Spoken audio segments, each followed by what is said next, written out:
Dieu bénisse tous mes frères. Nous vivons actuellement quelque chose que nous n'avions pas imaginé et à laquelle nous ne nous attendions pas, quelque chose de difficile qu'est cette pandémie, où beaucoup de gens ont perdu la vie. Beaucoup de frères, de sœurs ont été malades, mais par la grâce de Dieu, par sa miséricorde, le Seigneur leur a rendu la santé, les a guéris, ils ont témoigné et les réseaux sociaux au sujet de notre Église racontent ces merveilles. Je regrette pour les parents, les familles de ceux qui sont partis vers une meilleure vie, une vie pleine de gloire, de merveilles, de sorte, mes frères, que allons de l'avant, fermes, vaillants, et comprenons que les tribulations font partie de notre vie spirituelle. Tribulation sans Dieu, quelle tristesse! Avec Dieu, il y a de l'espoir, nous nous tournons vers lui, nous clamons vers lui, et Dieu a miséricorde de nous.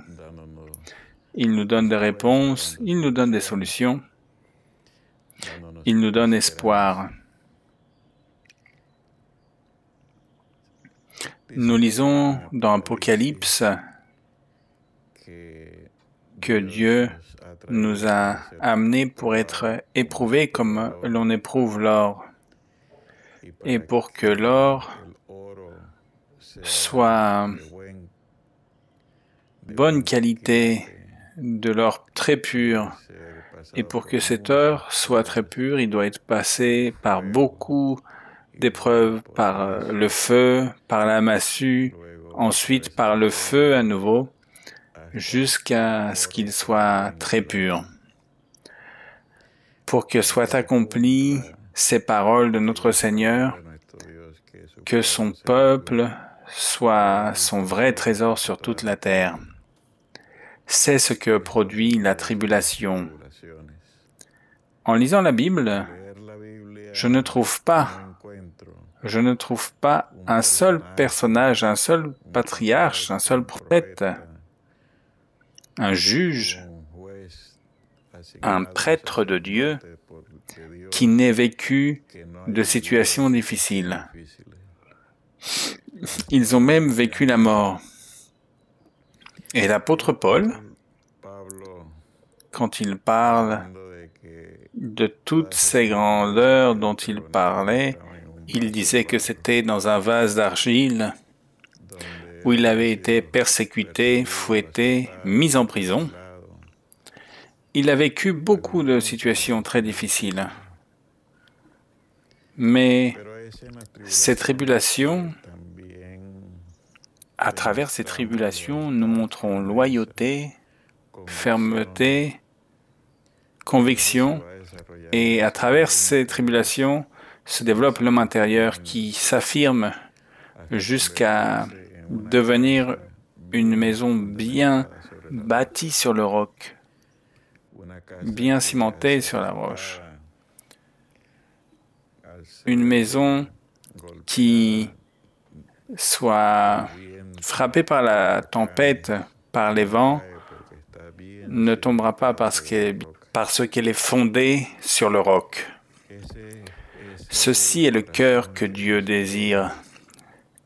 Et c'est ce dont parle l'apôtre Paul dans le chapitre 5 de l'Épître aux Romains, où il souligne dans l'un de ces versets du chapitre 5, mes frères, où il dit, dans le verset 3, « Bien plus, nous nous glorifions même des afflictions. » sachant que l'affliction produit la persévérance. Voici, nous pouvons trouver notre repos dans l'affliction.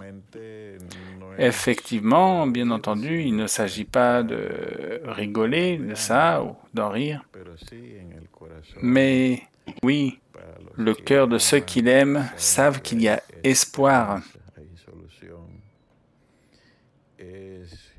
Savoir que l'on peut contempler avec beaucoup de sécurité les prouesses, les merveilles, l'intervention de Dieu dans la vie, dans la vie de celui qui vit des situations difficiles. Et il rajoute, sachant que l'affliction produit la persévérance.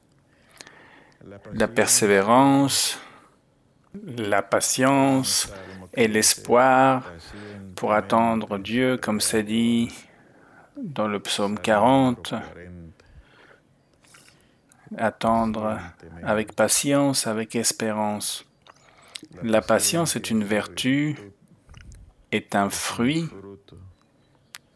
est une caractéristique de l'homme de Dieu, de la femme de Dieu qui aime Dieu. Patiemment, j'attends mon Seigneur, je l'attends avec espoir, au milieu de mes nécessités, de mes besoins, de mes angoisses, parmi ma douleur, là, au milieu de tous ces besoins, je dis à mon Dieu, que le nom de l'Éternel soit béni. L'Éternel a donné et l'Éternel a ôté. Ceux-ci ont été les mots de Job dans le chapitre 1, quand il entendit la nouvelle de ce qu'il a perdu. Dieu donne, Dieu ôte, que le nom de l'Éternel soit béni. La patience de Job, phrase et parole que nous utilisons pour souligner chez une personne dont on voit qu'elle est patiente, ou quand nous conseillons à quelqu'un d'être patient, et ça devient un dicton, la patience de Job. Mais ceci fait partie de la vie spirituelle. Comme il est beau de jouir des dons, ceci est indiscutible. Comme il est beau de jouir de l'accomplissement de la parole du Seigneur, tout ceci amène beaucoup de joie, tout ceci amène du bonheur. Ceci nous encourage à témoigner au sujet de l'accomplissement de la parole de Dieu. Comme il m'a guéri, comme il a accompli cette promesse, comme c'est beau. Mais comme l'homme se forge à l'intérieur pour faire une maison bien bâtie sur le roc, c'est parce que ces cœurs-là doivent honorer la présence de notre Dieu. Que ces cœurs-là, ce sont des cœurs qui nous font voir un témoignage au-delà de ce que nous pouvons voir en face. Un témoignage qu'ont pratiqué les prophètes, les apôtres, cet homme intérieur. Paul disait que même s'il était vieux, son homme intérieur était rajeuni. Et ceci est vrai. Et ceci est produit par les problèmes, la difficulté. Je ne suis personne pour me demander si c'est le diable qui a permis ça, si c'est Dieu qui a permis ça. Mes frères, comme je prends les tribulations, les difficultés, comment je dois savourer ces difficultés et plaire à Dieu de cette manière. Et Dieu montre au diable que nous l'aimons avec tout notre cœur, comme j'aime Dieu, tel que Job aima Dieu, parce que le diable était sûr que, après toutes ces tribulations, Job irait maudire, et Dieu était sûr qu'il ne ferait pas. Quel beau témoignage! Peut-être pas devant l'Assemblée, peut-être les hommes ne le voient pas, mais le Dieu du ciel voit ce témoignage et forge cet homme à l'intérieur. Cet homme qui pleure, qui souffre, mais qui continue à porter sa croix. Job disait, « Même si Dieu me tuait, quel amour merveilleux, quel amour sublime, un amour qui n'est pas comme si on dirait, si tu ne me bénis pas, je ne reste pas dans ton église. Non, non, non, c'est un amour inconditionnel pour le Dieu du ciel. Et ceci est produit par la tribulation. Les tribulations, les soucis, les problèmes, elles forgent dans notre cœur des choses que nous n'apprenons même pas dans les meilleures universités. Ce sont des luttes internes, des conflits, où, quand nous les dépassons, nous dirons, comme Paul a dit, nous sommes plus que vainqueurs de la mort, de la faim, de l'angoisse. Rien ne nous sépare de l'amour de notre Dieu.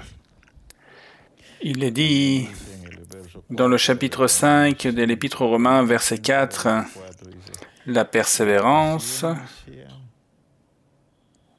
la victoire dans l'épreuve. Et cette épreuve, comme nous éprouvons lors, nous en avions déjà parlé, éprouvée par le marteau et le feu. Le marteau et le feu, jusqu'à ce que l'or soit totalement nettoyé de ses impuretés, jusqu'à ce que ce soit un or de grande pureté pour la gloire de notre Dieu.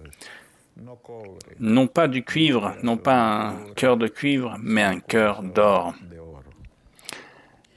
Et Jacques disait aussi, « Bienheureux l'homme qui supporte la tentation et qui passe l'épreuve. » Bien sûr, Dieu doit être très content de cette personne. Dieu est près de cette personne, qu'il l'aime de tout son cœur. Quelle relation! C'est une relation très étroite, rien ne les sépare. Il y a un lien d'amour parfait. Le Père est l'une de ses créatures, nous, qui nous forgeons au milieu de toute cette tribulation, avant la pandémie et maintenant au milieu de la pandémie. Il est aussi dit dans le verset 5, et la persévérance, la victoire dans l'épreuve, et cette victoire, l'espérance. Que Dieu soit loué et béni, parce qu'il nous donne l'espérance. Il nous donne, quand nous cherchons une orientation, un conseil, un guide dans notre Dieu, il nous donne espoir, il nous donne espérance. Mais nous continuons à souffrir. Nous avons toujours des besoins. Nous avons toujours des maladies. Mais il y a une espérance. Et cette espérance,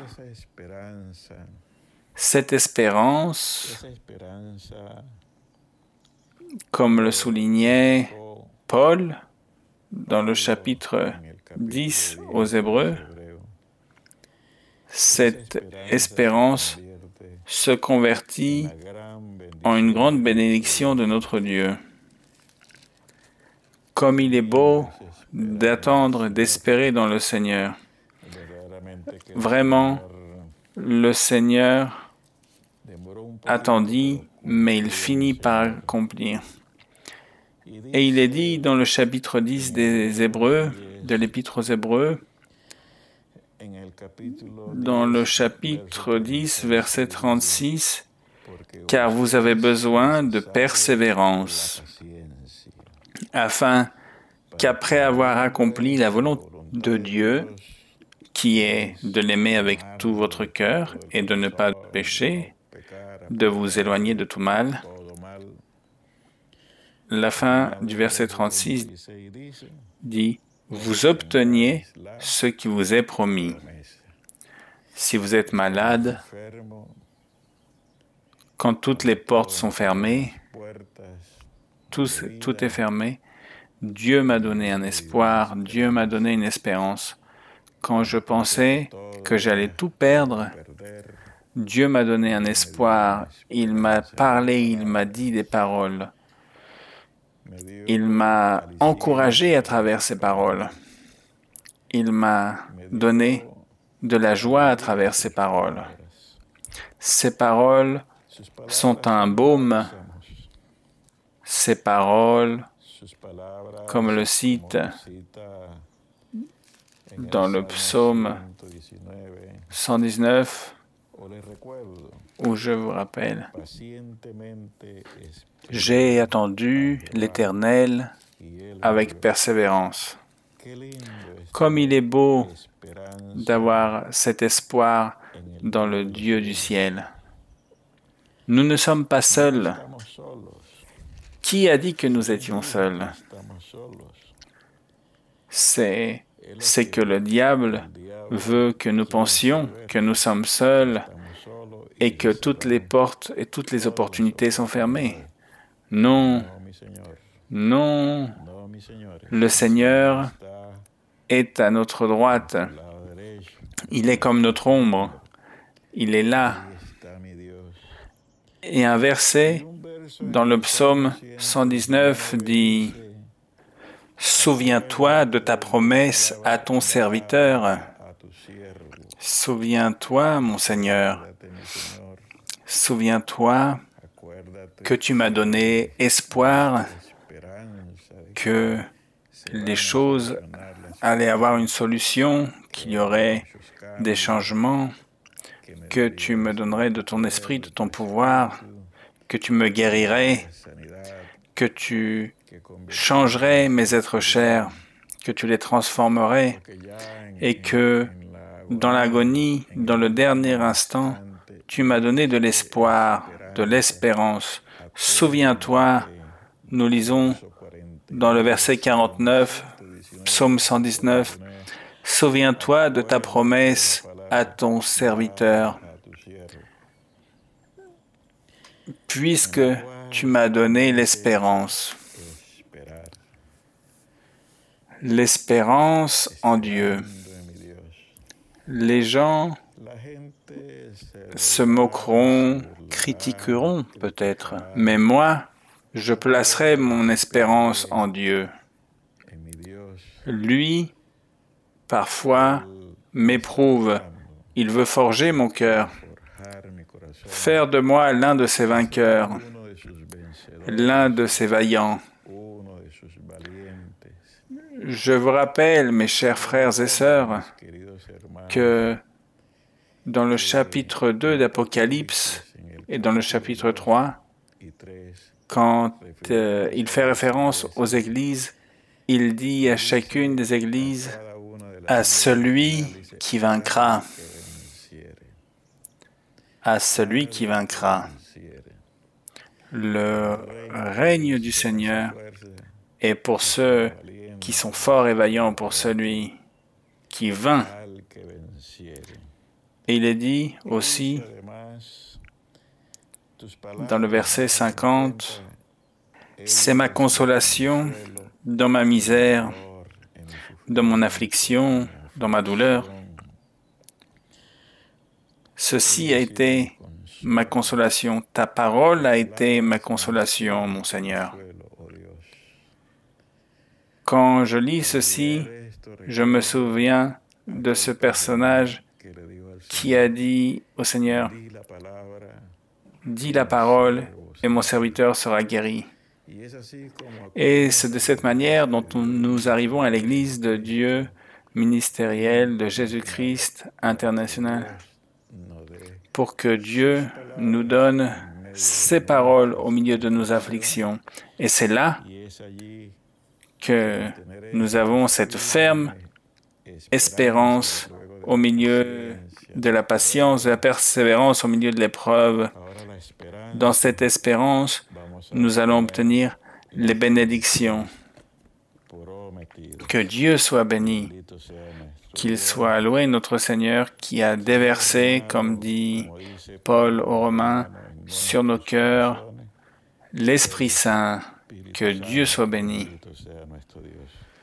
Frères et sœurs de l'Église de Dieu ministérielle de Jésus-Christ international, ou des personnes qui aimablement prennent de leur temps pour nous écouter, que Dieu vous bénisse. À vous, tout comme à vos êtres chers. Que Dieu vous bénisse. Que Dieu fasse une œuvre merveilleuse dans votre vie, dans la vie de tous mes frères, de tous les auditeurs. Que Dieu ait ses mains étendues sur chacun d'entre vous pour que chacun d'entre vous reçoive de Dieu les bénédictions souhaitées. Qu'au lieu de larmes, ce soit de la joie, de l'allégresse, des guérisons, que toute adversité disparaisse. Que Dieu vous bénisse de grande manière.